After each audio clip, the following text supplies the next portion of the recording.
There's no way that illegal immigrants that are peasants, that are illiterate in their own language, don't speak English, have no true skills, are going to produce over $1 trillion for America. There's no way.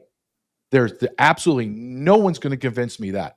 I arrested these people for decades, and I am telling you, the vast majority can't even pick up a pencil and put a mark on a piece of paper. They don't. It's not that they can't read or write. They can't even know. They don't even know how to use the right side of a pencil, man.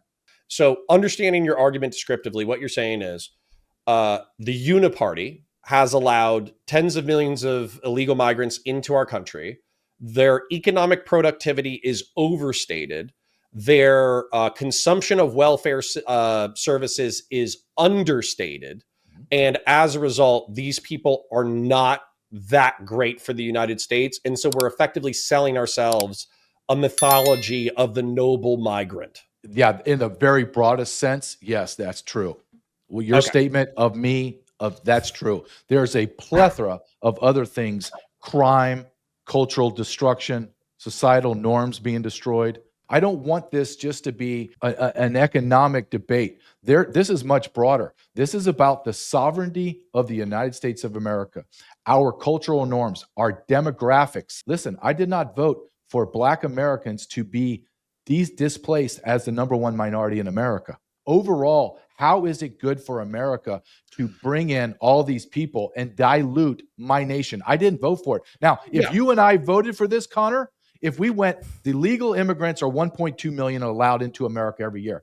If we said that's not enough, it's 12 million. I don't have to like it, but I have to acknowledge that has been voted on. We didn't vote for 50 million illegal aliens in America. I almost have to think about where we're at. So, and then you're also saying that they're underachieving academically as well. So they're not fungible. Fungible meaning that you can't swap out like a North European American citizen who's been here for 300 years and then take some guy who just moved here from Guadalajara, 2 seconds ago, and then they're exactly the same person academically and economically. I understand what you're saying. The alternative narrative that I began presenting that I think you guys kind of conceded was descriptively true, even if you assign malicious intent to it, is that we effectively have had a demographic bust in the Western world. We've technologically started using condoms, birth control, all that kind of stuff. And so as a result, I think the birth rate in the United States currently sits at 1.66, whereas demographic replacement is around 2.15. And so what's going on is we are not perpetuating at the same rate to even maintain a stable population. If we just let our population continue, we would actually decline in population. And so that kind of brings up a question. A lot of our economic models and our retirement models and everything, the stock market, all that kind of stuff, it's based off of perpetual growth. And so there are several ways that we could grow. And even if immigrants were at a reduced economic output compared to domesticated citizens, that would still be a way to grow the economy. Have more people come in, consume more services, produce more goods, produce more services, et cetera, et cetera. And also, I think one of the cool things about the United States of America is we do have an integrative effect. So I'm ethnically Irish. I basically descend from mud-living barbarians who spent 500 years throwing rocks at English people. There's plenty of like civilizational savage arguments against the Irish as recent as like 150 years ago. Not if you talk about the Egyptian pharaohs, the redheads, but anyway. That's a whole other thing. Let's face it, there was like ethno-religious bigotry against Irish immigrants as recently as the early 20th century. My first question among many is, why wouldn't I just look at the history of Benjamin Franklin being alarmed about German immigration, all the complaints about Italian immigration, all the complaints about Irish immigration, which I can identify with, ethnically, and say, well, look at these people now. They're integrated. They're a part of the economy. They all speak English. They go after high achievements. They're all this kind of people. Why can't we repeat this same integrative process that we've done with other Northern European sects with Central American and South Americans? Can we pause right there, because that's a huge topic. I gave you like a 5-minute rant. So no. These are great points. But what happened in 1924? 1924, we had an Immigration Act, the creation of the United States Border Patrol, and we basically went net zero in immigration from 24 to 65. Why? Because of the Italians, the Greeks, the Irish, Italian, on and on and on. They were not assimilating. And we became very balkanized as a nation, especially in New York and the East Coast. We stopped everything. We did everything on quotas. And we have allowed the country to, I don't want to say heal, but to have cohesion, to have the same language, culture, norms. Now, when we fast forward to today, do you know there is no immigration population that has gone backwards over generation? Not one, only except one. Hispanic Americans or Hispanic immigrants that come to America have decreased in education, decreased in financial output, savings. They are the only group of people. Why? Because they have not assimilated. Point. You look at LA riots, the politicians and the police and everyone else has come out and said, you don't need to speak English in LA.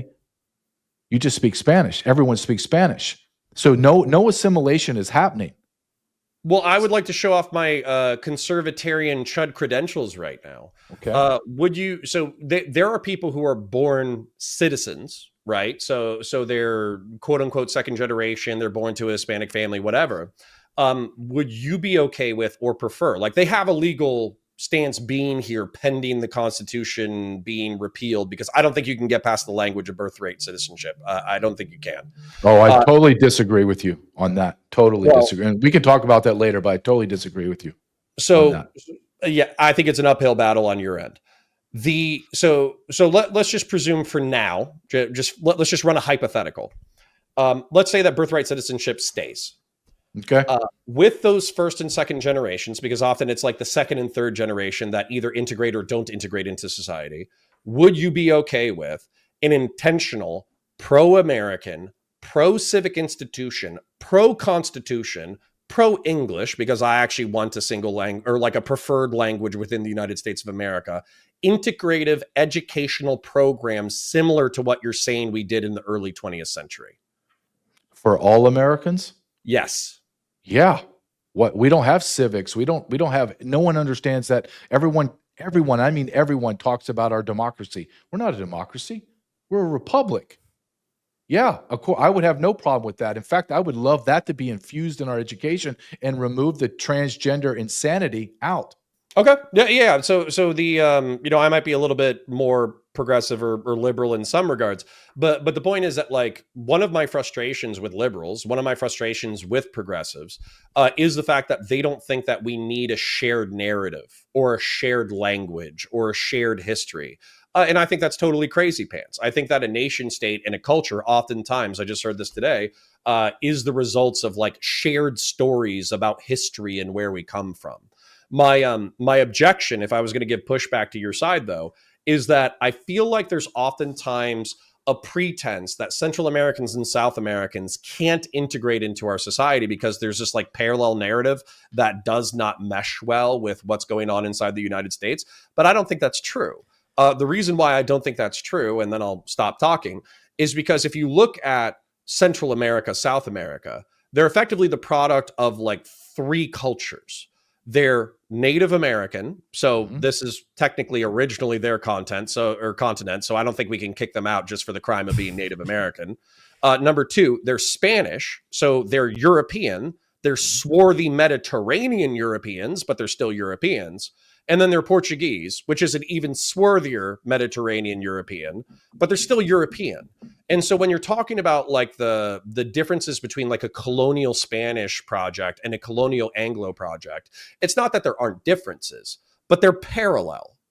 There are caste systems, though, in certain places, like, for example, in Mexico. Well, I wanted to bring that up in reference to the Colombians being racist to the Mexicans, because I already know that there's the castizo, mestizo, like the closer you are to Spanish, the more white you are. The closer you are to indigenous and black, the more black you are. No, but not only that, though. The kings of these various places, like the Maya and the Aztecs, the kings themselves said, like, oh, we descended from the gods. We're the progeny of the gods that were ruling over you. And then this is a little discovery that I personally made. If you look at the works of, like, the Torquemada and the other monks that were following the conquistadors into Mexico during those times, the local stories they compile, and sure, you could say, well, all these monks lied, but there was more than one monk. They were talking about how we had like these tall, wide, bearded dudes who came there and brought the systems of government and civilization, all that stuff back in the day. Not my words. These are the written accounts of these monks in the Middle Ages. There's allegedly legends about either European and or African voyagers who made it to the Americas very like earlier, like centuries or millennia before. But JJ, I kind of want to repeat that question to you. Do you think that the Spanish and Portuguese colonial project of Brazil, Central America, and South America is irreconcilable with the Northern European colonial project of the United States of America? No, and this is a great point. I'm glad you bring it up. Do you know how many of the Spaniard type illegal aliens cross the border? The ones that are educated and stuff? Zero. Do you know who I arrested ad nauseum? And this is in all the data. They're all the Native American, Central Americans, and Mexicans. That's it. The people with money are not crossing the border. If they did, they're going to do it legally. All we're getting are highly, highly uneducated, unskilled, illiterate peasants from Central America. And then to go further, just so you understand that in order, because I'm a big white guy, that I'm a racist, I want you to understand that I ran out of cell spaces because the nationalities within Central and South America, I can't put them in the same cell because they'll kill each other, because they hate each other. Everyone hates the Haitians. The Venezuelans want nothing to do with the Cubans. The Mexicans are tolerated. The El Salvadorians will kill the Mexicans, and on and on and on. So this kumbaya that we're bringing in all of this homogenous group of really intelligent people from the Latinos. I mean, Latinx. Latinx. It's so grotesquely stupid. But I'm not saying you are. I'm just saying this idea that they're coming in and they're wonderful people and they get along. It's just America that's racist. It's absurd. Before we go any further, I think it's important to distinguish between race and culture. If we're saying, well, there are certain things that they have no control over whatsoever, my whole point here is that we don't have to talk about race. We could just see, like, how would a person or how would a family act? How do they raise their kids? What are the values that they pass on? All that stuff. And then from there, we can make a judgment call. Because, Connor, like, you are right. It would be the best case scenario if we have all of these ways of making people integrate. But the question here is, if we throw out the racial thing entirely and just focus on culture for a second, can we make certain predictions as far as what are the values that will be passed on, even in the best case scenario of being raised to be much more civically minded for generations onward? And JJ, indulge me a rant. So one of the things that I was prepared to do is, in this debate, because, I checked out your website prior to this debate, and, I was like, oh, he's going to be a MAGA chud, racist, guy, whatever. And so I was thinking of my talking points before I get into the debate, right? I'm happy this conversation is infinitely more fruitful than I thought it was going to be. But one of the things that I want to point to, though, is that homicides, relatively speaking, I'm sure there's homicides that we can't track. And we know that there's like homicide issues, particularly within drug trafficking gangs, sex trafficking gangs, all that kind of stuff. We know there's a huge homicide issue. But if you look at the United States of America, from 1960 to about 1995, there was like a massive uptick in homicides, probably related to the drug war, right? And then in the 1990s, we had the era of mass incarceration, which I don't view as a bad thing. I actually view it as a good thing, because if you look at it correlatively with the rise of video games, the increase in medical technology, and the era of mass incarceration, we've effectively cut homicides in half within the past several decades. And it seems like we're relatively stable around 5 per 100,000. And one of the things that was really interesting to me, I was also a law enforcement officer. I worked as a city police. And I had a predominantly historically black neighborhood, I guess we would call it.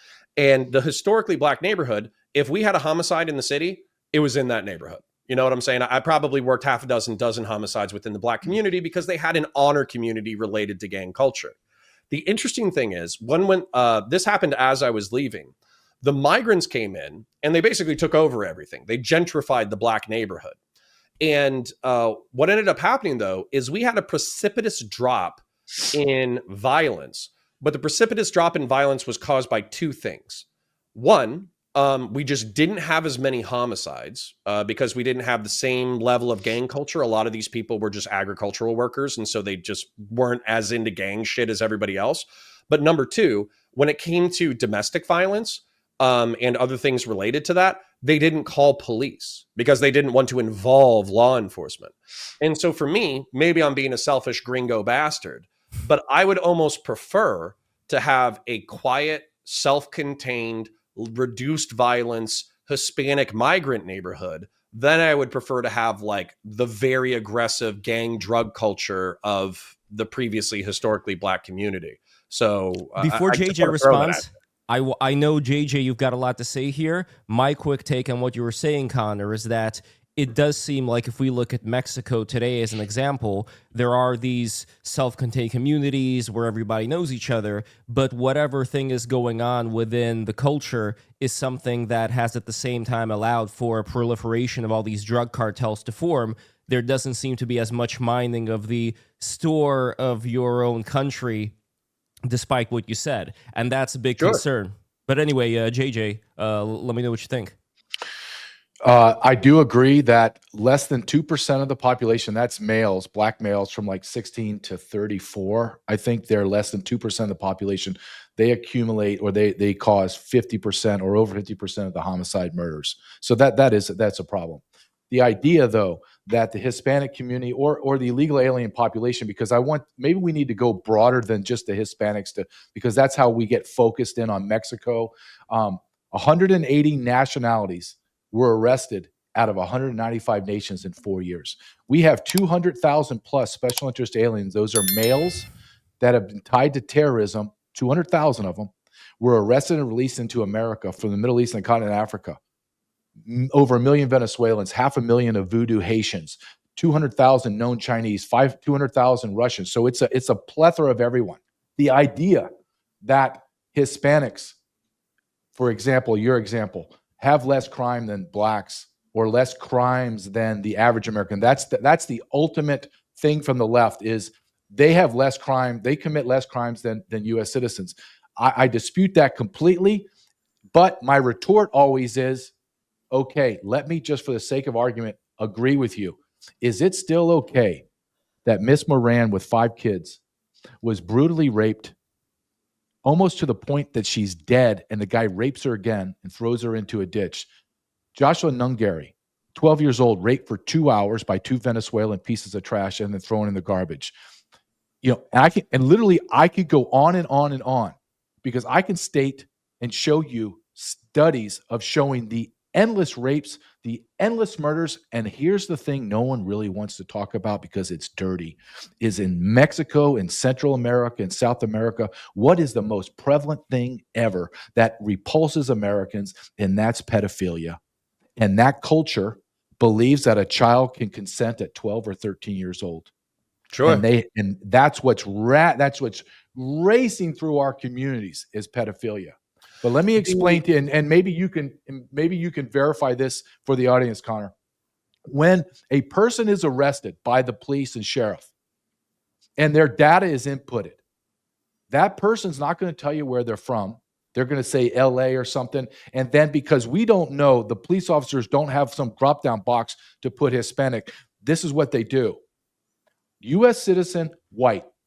If I got $1 for every time that I arrested someone and looked at the FBI rap sheet and it said they're white and they're a U.S. citizen, I would have retired after my first year as a millionaire.